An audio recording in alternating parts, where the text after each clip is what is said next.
नमस्कार साथियों, आज के इस वीडियो में हम बात करने वाले हैं कि अरहर यानी तुअर की नर्सरी कैसे तैयार करनी है।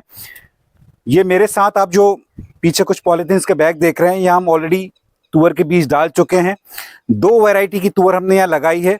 तो इस वीडियो में आज आपको पूरी जानकारी मिलेगी कि अरहर की नर्सरी को कैसे तैयार करना है।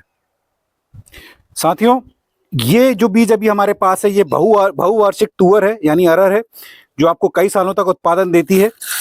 तो इसकी हमने कुछ पौध हमने तैयार की है और एक बहुत ही अच्छा बीज है। ये आप देखिए, ये नागपुर से मैं ये बीज लाया था। ये देसी तुअर है और सबसे अच्छी बात यह है साथियों, 2018 में ये बीज लेके आया था मैं। आज 2024 का ये वर्ष है और 6 साल बाद भी इसका जो जर्मिनेशन है बहुत ही शानदार है। 6 साल के बाद भी इस बीज का जर्मिनेशन हो रहा है, तो आप समझ सकते हैं कि देसी बीज में कितनी ताकत है। यहां हमने ये जो पॉलीथीन का साइज हमने लिया है, ये 6 बाई 8 इंच की पॉलीथीन है, यानी 8 इंच इसका जो है इसकी डेप्थ है और 6 इंच इसका डायमीटर है। और इस पॉलीथीन में हमने सिर्फ और सिर्फ हमारे खेत की मिट्टी डाली है। हमने इसमें कोई भी खाद मिक्स नहीं किया है, क्योंकि हमारे नर्मदा प्राकृतिक फार्म पर हम पिछले करीब 8 वर्ष से प्राकृतिक खेती कर रहे हैं। मिट्टी हमारी काफ़ी ताकतवर हो चुकी है, तो इसलिए हमने इसमें कोई भी खाद नहीं मिलाई है। लेकिन अगर आप नई प्राकृतिक खेती शुरू कर रहे हैं, तो मेरी आपको ये सलाह रहेगी कि इसमें आधी मिट्टी और आधा घन जीवामृत की मात्रा आप इसमें मिला के ये नर्सरी के जो पॉलीथीन है उसको आप तैयार कर सकते हैं। तो यहाँ हमने सिर्फ और सिर्फ मिट्टी ली है और इस मिट्टी में हमने इस पॉलीथीन में हमने सिर्फ 2 दाने तुअर के डाले हैं। तो हर पॉलीथीन में हमने 2-2 दाने डाले हैं।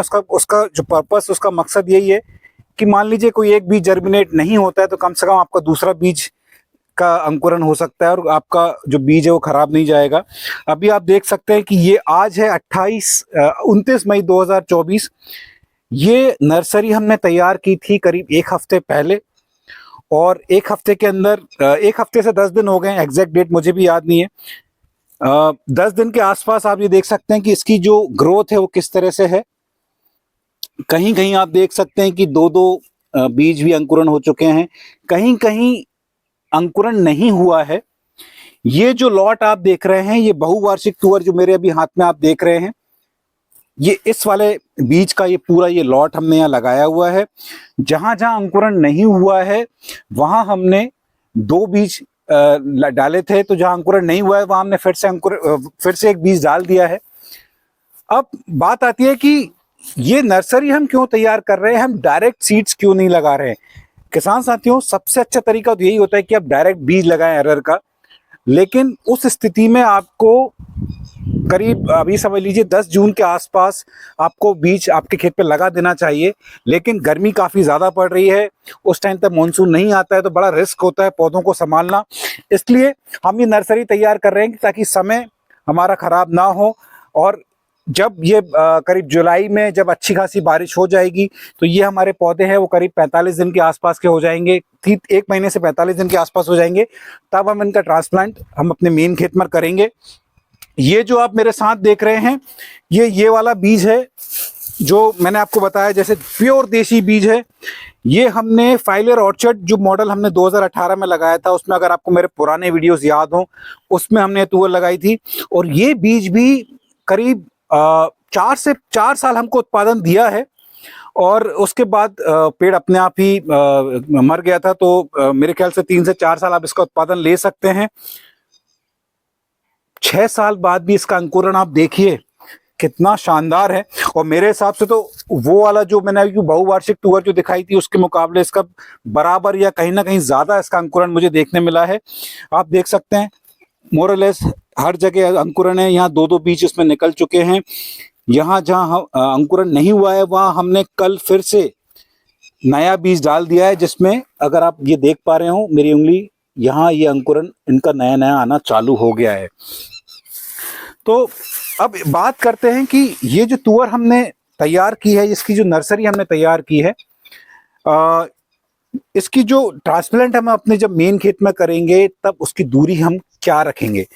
देखिए, अगर हम आदर्श स्थिति की बात करें, आइडियली इसकी जो दूरी होनी चाहिए वो 6 बाई 6 फीट आप रख सकते हैं या 6 बाई 5 फीट आप रख सकते हैं।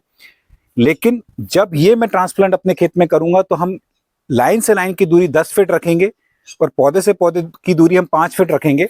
10 फीट की दूरी रखने का उद्देश्य ये है कि हम रबी सीजन में, ठंडों में, हम एक दूसरी फसल भी इस खेत में ले सकें। सिर्फ वही एक उद्देश्य है। और एक और जो मैंने महसूस किया, पुराना एक्सपीरियंस जो मेरा रहा है, इसमें जो दूरी है वो पर्याप्त होनी चाहिए, ताकि जब ये इतना बड़ा झाड़ लेती है ये तुअर का पेड़, कि स्प्रे करना काफी मुश्किल हो जाता है। और इसमें बहुत जरूरी होता है कि आप समय समय पर हर 15 दिन में मिट्टी का स्प्रे, सीवेट सॉइल टेक्निक से या नीम ऑयल का स्प्रे, दशपर्णी का स्प्रे आप बराबर करते रहें।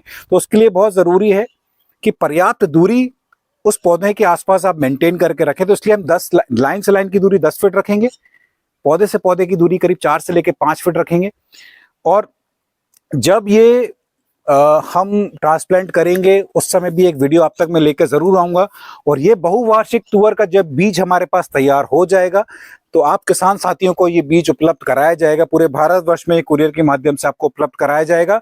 और इसके साथ ही ये जो मैंने आपको चितकबरी कलर की जो आपको मैंने तुअर दिखाई है, इसका टेस्ट भी बहुत ही अच्छा है। तो वो तुअर का बीज भी अगर आपको चाहिए तो आने वाले समय में नर्मदा प्राकृतिक फार्म पर प्राकृतिक विधि से वो बीज तैयार किया जाएगा और आप तक उपलब्ध कराया जाएगा। ये वीडियो अगर आपको पसंद आए तो लाइक जरूर करें, शेयर करें। चैनल को अभी तक सब्सक्राइब नहीं किया तो चैनल को सब्सक्राइब जरूर करें। और इस वीडियो से संबंधित अगर आपके कोई प्रश्न है तो कमेंट बॉक्स में जरूर पूछिएगा। Thank you so much.